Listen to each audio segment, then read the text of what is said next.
पक्ष्यांच्या युद्धाची कथा भाग दुसरा. भराभरा बोलून बगळ्याला दम लागला होता, म्हणून तो क्षणभर थांबला. त्याने आपले पंख उगीच फडफडावले. मग पुन्हा तो आपली हकीकत राजहंस राजाला सांगू लागला. महाराज, तो चोमडा लाल चोचीचा पोपट हो, म्हणतो कसा, राजहंसाचं कर्पूरद्वीप आमचंच आहे. मला असा राग आला त्या पोपटाचा. मी म्हटलं, नाही, उलट आमच्या महाराजांचीच तुमच्या देशावर सत्ता आहे. राजहंस राजा आणि त्याचा मंत्री चक्रवाक त्या आगंतुक बगळ्याकडे बघतच राहिले. बगळा आपला पुढे बोलतच राहिला. मी म्हटलं, कर्पूरद्वीपावर कोणाची सत्ता आहे हे युद्ध करूनच ठरेल. त्या मूर्ख बगळ्याचा आगाऊपणा ऐकून राजा राजहंस आणि चक्रवाकानं कपाळाला हात लावला. चक्रवाक म्हणाला, अरे मूर्ख बगळ्या, हा अविचार झाला. अविचार नव्हे, सत्ता कोणाची आहे ठरवायचा हाच मार्ग योग्य आहे. आता तो पोपट्या मोर राजाचा मंत्री हो, म्हणजे त्याचा दूत इथे येईल आणि मोर राजाचा काय तो निरोप तुम्हाला सांगेल. मग युद्ध करायचं की शरण जायचं ते तुम्हीच ठरवा महाराज. अरे बगळ्या, दोन राजांमध्ये कारणाशिवाय युद्ध पेटणार आहे तुझ्या मूर्खपणामुळे. मग राजा राजहंसानं बगळ्याला तिथून जायला सांगितलं. राजहंसाला मंत्री चक्रवाकाशी गुप्त सल्लामसलत करायची होती. बगळ्याला ते सगळं ऐकायचं होतं, पण राजानं आज्ञा दिल्यावर त्याचा नाईलाज झाला. लांब पायानं ढांगा टाकत तो इथून निघून गेल्यावर चक्रवाक म्हणाला, या दुष्ट बगळ्यानं आपल्या राज्याला युद्धाच्या खाईत लोटलंय. पण कारणाशिवाय युद्ध करणं चूक आहे महाराज.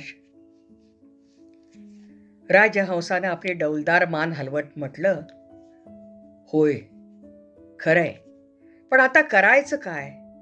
तुमचा काय सल्ला आहे?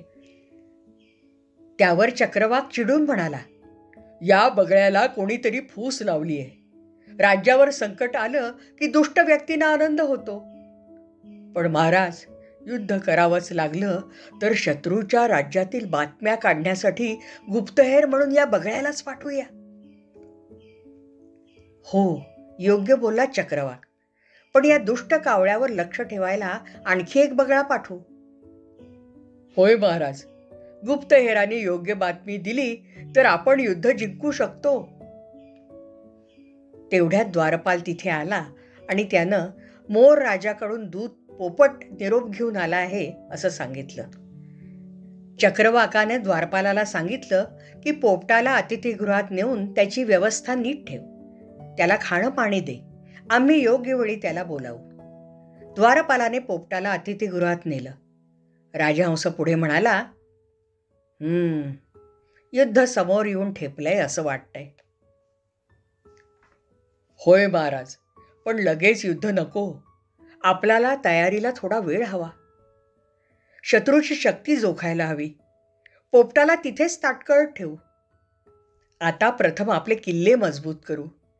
किल्ल्याच्या आत राहून एक धनुर्धर शेकडो सैनिकांशी युद्ध करू शकतो. किल्ल्याला चारी बाजूनी खंदक हवेत. हत्यारांचा साठा आणि पाण्याची विहीर हवी. भरपूर धान्य आणि चूल पेटवायला लाकडं हवी.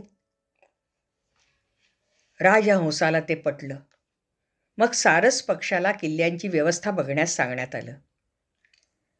तेवढ्यात द्वारपाल पुन्हा आत आला आणि म्हणाला, महाराज महाराज, मेघवर्ण नावाचा एक कावळा आपल्या दर्शनाला आलाय.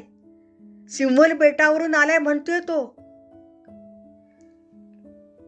चक्रवाक म्हणाला, अरेच्या, हा कावळा म्हणजे जमिनीवर राहणारा पक्षी आहे.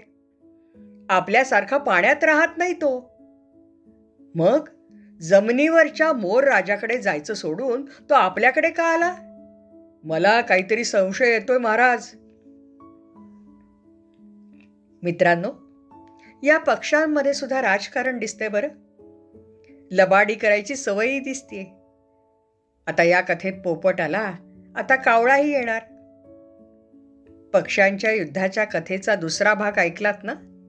आवडला? मग लाईक करा, शेअर करा आणि सबस्क्राईब करा. भेटूया तर याच कथेच्या 3ऱ्या भागात.